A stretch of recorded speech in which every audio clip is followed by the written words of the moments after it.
Alors, Lucie, tu es là pour nous parler de ton expérience avec la symptothermie. Je voulais que tu nous dises, avant d'avoir commencé ce parcours, cette initiation, où tu en étais, qu'est-ce que tu vivais, est-ce que tu avais une contraception, voilà, est-ce que tu peux nous parler un peu de toi avant ça et ce que tu cherchais? Ouais, moi j'ai eu un parcours contraceptif assez chaotique. J'ai commencé, comme la plupart des jeunes filles, je pense, à prendre la contraception aux alentours des 16 ans, donc on m'a mis sous pilule. J'ai eu beaucoup de difficultés avec, la pilule, donc j'ai eu une dizaine de pilules en 10 ans. Voilà, avec des mots à chaque fois différents: mal au ventre, mal à la tête, poitrine douloureuse, acné, enfin tout ce qu'on peut trouver comme désagréments. J'ai, ensuite essayé, le stérilet qui n'a pas été, convaincant non plus, donc stérilet au cuivre et stérilet aux hormones, les 2. Et donc donc j'en ai eu marre. J'ai cherché, quelqu'un pour m'accompagner et me présenter cette méthode et je suis Mm. tombée, sur toi. Hmm, ok. Est-ce que tu peux nous parler de comment ton apprentissage de la symptothermie s'est passé, l'évolution? Donc, je rappelle un petit peu comment se passait l'accompagnement à ce moment-là, parce que je le transmets de différentes façons et Ouais. actuellement, la méthode est en train de changer, la méthode de transmission. Mais au moment où toi, tu l'as fait, c'était un suivi individuel avec exclusivement la sympto. Je faisais une petite transmission autour des archétypes quand même, et tu Ouais, en avais profité. Et on avait étalé ça sur une année à peu près. Et donc, on avait nos temps de transmission et à ça, côté, ouais. le suivi de tes cyclogrammes, l'analyse de tes cyclogrammes entre chaque rendez-vous, autant que tu avais besoin. Voilà. Donc, sur cette année-là, comment toi, tu as vécu l'évolution? J'ai appris comment le corps d'une femme fonctionnait à l'âge de presque 30 ans, donc grande découverte et du coup, ça m'a aidée à observer la température dans un premier temps. Avant d'observer l'élixir de vie et cetera, j'étais quand même concentrée sur la température et puis, oui, très vite, l'aspect connexion avec avec tout, avec les énergies, avec, la lune, avec, mon état, mes humeurs, mes rêves, ma fatigue, tout ça. Donc, c'est-à-dire que tu as été dans l'observation de ton corps physiologique et très vite, tu as pu faire des liens avec ce que tu vivais sur d'autres plans, au niveau des énergies, de ce que tu nous racontes sur d'autres domaines de ta vie aussi, quoi. Ok. Est-ce que Ouais, dans ce... ouais, ouais, c'est ça. Ça a tout de suite fait le lien. Mhm. Ouais. Et dans ce sens, peut-être pour approfondir ça, parce que c'est hyper intéressant, est-ce qu'au niveau même des relations, tu as pu en profiter quelque part? Peut-être le fait d'être plus consciente de certaines choses qui venaient de ce que tu vivais dans ton cycle, de comprendre tes émotions, d'être consciente de tes dynamiques, pouvait éclairer tes interactions dans le couple ou dans d'autres espaces. Hem, ouais, en fait, je fais plus attention à, comment dire? J'accepte plus les états et les humeurs parce que je sais que finalement on a une nature cyclique. Je l'observe tous les jours par le biais de la sympto et du coup, je suis moins exigeante avec moi et Mm. donc ouais, j'organise un petit peu, les rendez-vous, les choses comme ça, et ça je connaissais pas avant. Enfin voilà, je voyais quelque chose de très linéaire, au bout de tant de jours, on avait nos règles et puis ça repartait, mais j'avais pas connaissance de tout ça. Donc Mm. oui, ça a beaucoup, beaucoup, beaucoup changé. Mm. Qu'est-ce que ça t'a apporté justement d'organiser un peu ta vie ou de pouvoir penser à, à prendre en compte ce que ton corps vivait pour les choses, tes rendez-vous, ta vie pro, etc. Je dirais que c'est moins douloureux, Mhm. hem, à plein de sens, c'est-à-dire, je me sens moins forcée de faire quelque chose parce que je choisis quand je suis, en forme, Je j'ai moins de douleurs, réellement et concrètement physiques, parce que quand je suis très fatiguée, avant, mes règles, par exemple, je vais prendre du temps, je vais me reposer, je vais m'étirer, plein de petites choses au quotidien que j'essaye de mettre en place et qui finalement, ouais, rendent la vie plus fluide. Mmh. Super. Sur cette année et demie, donc tu as eu le temps à la fois d'avoir cet apprentissage pour gérer ta contraception, ta fertilité Oui, naturellement.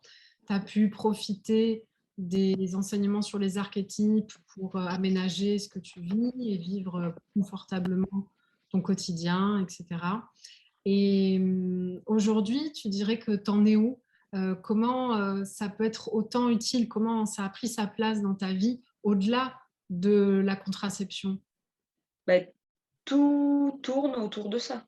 Tout est lié et je me rends compte que par le biais de l'observation du cycle, via la sympto, beh, on peut adapter notre alimentation pour que, les cycles soient mieux, que les menstruations soient, plus efficaces aussi au niveau du nettoyage. Je me suis rendu compte que, le système hormonal, j'avais aucune connaissance de tout ça, donc il y a des soucis de santé que j'ai pu avoir et j'ai pu faire des liens. Donc ouais, c'est vraiment c'est partir de l'observation de son propre corps et de se rendre compte de que enfin moi, ouais, si j'ai 2 mots à dire, c'est vraiment le lien, tout est lié. Ouais, ouais, tout à fait et c'est, chouette que tu en parles parce que pour moi, c'est vraiment ça. On vient mettre de l'équilibre sur plein de sphères de notre vie et effectivement, le sommeil, l'alimentation, notre santé en général, les Mmh. relations, l'élan dans la vie, donc tout ce qui va toucher au professionnel, au projet et voilà, les bénéfices pour moi sont vraiment à 360 degrés, bien Oui. au-delà d'une contraception et c'est une connaissance qui ouvre un très large spectre après d'exploration et de conscience, quoi. Mmh mh. Oui, c'est ça. C'est bien au-delà de la contraception, parce qu'au départ, c'était le truc initial et finalement, je me rends compte que, OK, ça fait partie de ma vie, ça fonctionne, c'est très bien, mais finalement, j'explore, beaucoup, beaucoup plus loin, et de façon ludique. Ouais, Il faut être prêt à s'investir un petit peu pour découvrir, comment on fonctionne. tout à fait et c'est important de le souligner parce que c'est vrai que l'indice de fiabilité même vient de Mmh. cette rigueur. Oui, c'est ça. L'indice de fiabilité de la symptothermie, il est basé sur un indice pratique, c'est la régularité des Ouais. observations, parce qu'on sort d'un assistanat contraceptif, contrairement à une pilule ou à un stérilet, quelque chose qui fait le travail pour nous comme ça, sans conscience, sans rien. Bon, bah, c'est comme un assistanat, une béquille. Là, on est actrice. Et du coup, on est responsable de ce qui se passe. Et ça vient énergétiquement, je trouve vraiment euh, apporter cette rencontre avec soi et c'est tous les cadeaux qui vont découler. Après, c'est tout ce qu'on vient découvrir de soi, tout ce qui va pouvoir Mmh. se, se lire à travers les cyclogrammes et au fil des mois et au fil des années. Alors, j'en profite aussi pour te poser une autre question, avoir ton retour sur l'expérience des stages que tu as eus, parce que tu es venu ensuite dans les week-ends que je propose autour des archétypes. Donc, il y a 2 week-ends et un troisième module, 2 week-ends sur le yin et le yang. Le yin, on a les 2 archétypes, l'enchanteresse et la sorcière. On est sur la phase prémenstruelle et menstruelle du cycle. Et ensuite, la phase yang, la dynamique plus extériorisée, qui correspond à la phase printemps-été, la phase avec la jeune fille et la mère, donc préovulatoire et ovulatoire. Et tu as eu, du coup, on fait l'interview au moment où tu as déjà fait les deux, c'est chouette. Le module 3, tu es la bienvenue, on verra, c'est bientôt. Et est-ce que tu peux nous parler de ça aussi? Comment, déjà les stages en soi, ce que ça t'a apporté, et comment c'est venu peut-être compléter ou approfondir, je ne sais pas quels seront tes mots, mais quel lien tu as fait avec ta pratique de la sympto?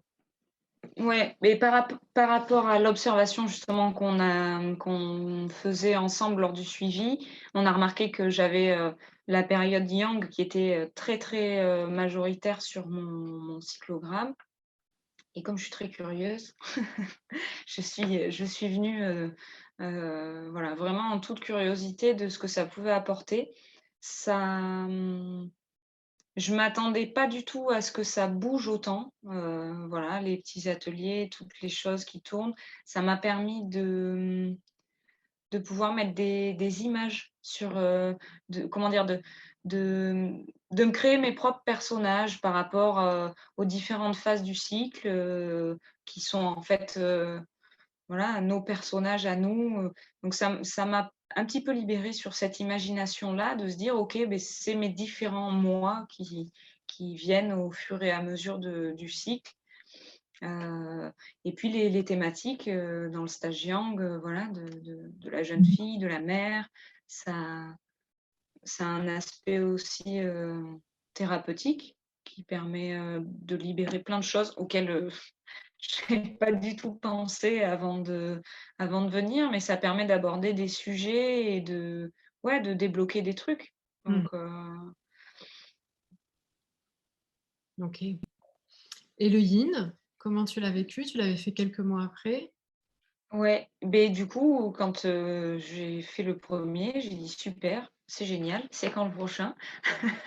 Et donc j'avais envie d'explorer, ouais, les 4 phases pour voir un petit peu, ce que j'allais découvrir et pareil que pour le premier, plein de surprises, des explorations, auxquelles, je ne m'attendais pas et à la suite de ça, ouais, une prise de conscience, quelque chose de vachement plus global sur tout ce qui se passe dans notre corps, tous les échanges avec les femmes présentes lors de ces stages.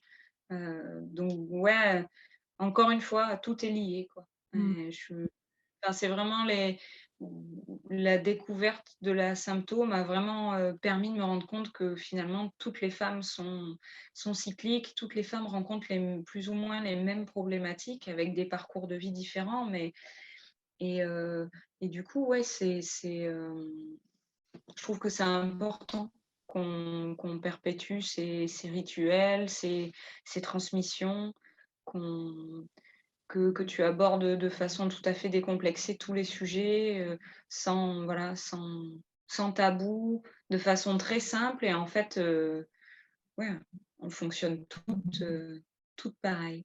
Mmh.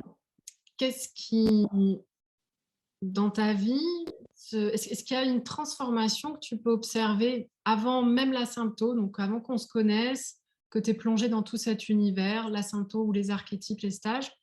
Est-ce que tu vois des choses de toi qui se sont transformées ou des aspects de ta vie qui se sont transformés? Et comment tu peux en parler? Beh, oui, pareil, de façon très globale, parce que quand tu découvres, la sympto, c'est une porte d'entrée, vraiment, à plein de sujets et de choses. Donc, oui, la sympto, ça m'a permis déjà d'être moins dure avec moi-même et donc moins dure avec les autres, d'accepter qu'on a tous des moments hauts et des moments bas, donc de respecter ça. Ça m'a permis de m'intéresser, à l'alimentation. Ça m'a permis, plein de choses, la respiration, les méditations, les étirements, des choses comme ça aussi qui soulagent, mes douleurs, la prise de conscience, la spiritualité. Enfin, en fait, j'ai Mmh. changé beaucoup Mmh. OK. et tu me l'avais dit. Ah oui, Tu me oui. l'avais dit au tout premier truc, tu m'avais dit: «Tu vas voir, t'inquiète pas, tout tu vas ça va se faire naturellement» et voilà. Et maintenant je regarde la lune et et je compare où est-ce que j'en suis dans mon cycle et c'est fascinant. Est-ce que tu aurais un retour, sur ma posture d'accompagnement dans les stages ou même pendant la sympto? Est-ce que tu as envie de partager, voilà, quelque chose sur ça? Les mots qui me viendraient, spontanément, c'est vraiment, le respect, que tu mets avec une bienveillance énorme. Du coup, tu mets pas la pression, ni dans les stages, ni dans l'accompagnement de la sympto. Heu, la disponibilité pour la sympto, parce que c'est vrai que au début et même à la fin, j'étais assez stressée de savoir si la fenêtre, elle était bien fermée, si c'était OK.